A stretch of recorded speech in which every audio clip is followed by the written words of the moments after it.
Os Panteras Negras eram integrantes de um polêmico grupo revolucionário americano, surgido na década de 1960 para lutar pelos direitos da população negra. O ponto mais controverso da doutrina do grupo era a defesa da resistência armada contra a opressão dos negros. Fundado em outubro de 1966, o grupo nasceu prometendo patrulhar os guetos, bairros negros, para proteger seus moradores contra a violência policial.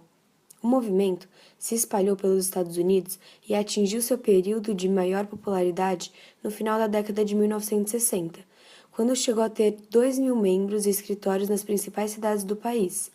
Mas, logo as brigas com a polícia levaram a tiroteios em Nova York e Chicago, e entre 1966 e 1970, pelo menos 15 policiais e 34 panteras morreram em conflitos urbanos.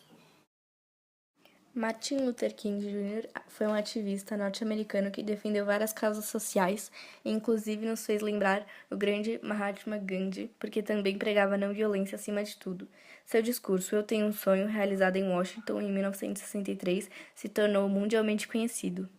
Em 1955, Martin Luther King começou a sua missão como ativista político. Nesse ano, um fato foi muito marcante. Uma mulher negra chamada Rosa Parks foi presa por se negar a ceder o seu lugar no ônibus para uma mulher branca. Foi assim que os líderes civis negros se organizaram para promover um boicote às empresas de ônibus da cidade.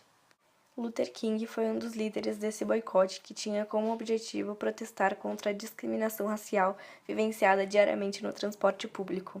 O próximo passo foi a participação na fundação da Conferência da Liderança Cristã do Sul, que liderou e também lutava em prol dos direitos civis de uma forma organizada.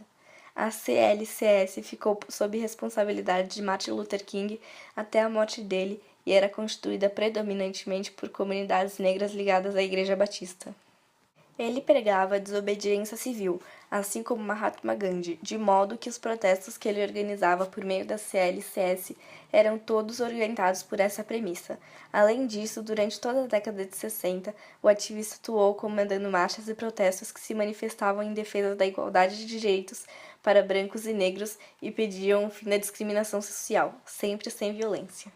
No dia 14 de outubro de 1964, o reconhecimento do trabalho de Luther King ganhou visibilidade internacional. Foi a data em que ele ganhou o primeiro Nobel da Paz pela sua luta contra o preconceito nos Estados Unidos. Sempre engajado politicamente, em 1967, ele realizou diversos discursos se declarando contra a participação do país norte-americano na Guerra do Vietnã. No ano seguinte, em 1968, encabeçou a chamada Campanha dos Pobres, que pregava a justiça social e econômica, além da igualdade racial. Isso mostra que esse líder tentou atingir todas as camadas menos privilegiadas com seu ativismo. A vida de Martin Luther King foi marcada por ameaças de morte, que vinham de pessoas e grupos que defendiam a segregação racial nos Estados Unidos. Em 4 de abril de 1968, ele estava no quarto de um hotel na cidade de Memphis quando foi assassinado. Mesmo com um fim precoce, o trabalho de Luther King influenciou as mudanças na legislação norte-americana, por meio das quais as leis discriminatórias foram sendo reduzidas e, no lugar delas, implantadas outras mais igualitárias.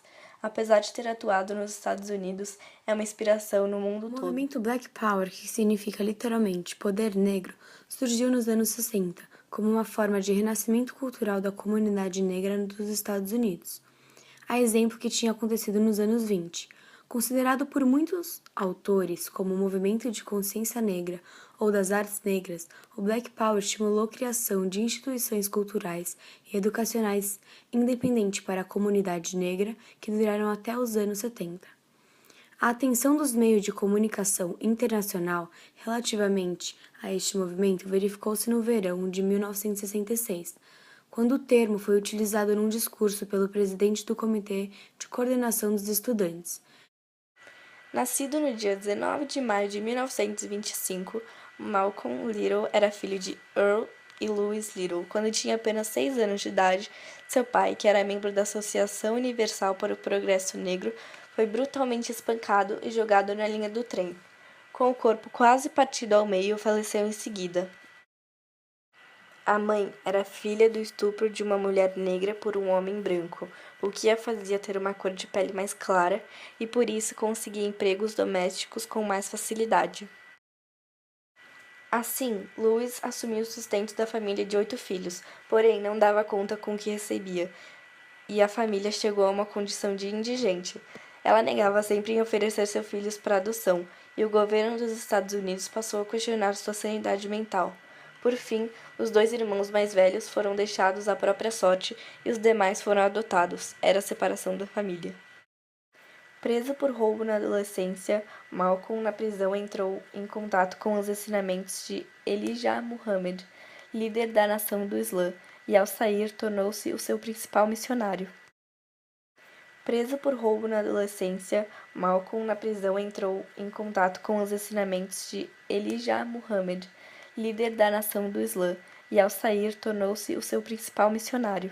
Trocou o sobrenome Little por X, um costume entre os seguidores de Maomé que consideravam seus nomes de família como dados pelos senhores de escravos, e logo tornou-se uma figura de destaque no movimento e acabou sendo designado para ser ministro da mesquita na área do Harlem, em Nova York. Depois de uma peregrinação a Meca, Malcolm mudou o nome para Al-Hajj Malik e rejeitou suas antigas crenças separatistas e defendeu a fraternidade mundial. Em 1964, ele deixou a nação do Islã e estabeleceu sua própria organização religiosa. Culpou o racismo e pediu que os afro-americanos se juntassem aos brancos simpatizantes. No dia 21 de fevereiro de 1965, ele foi morto com 13 tiros enquanto discursava no Harlem.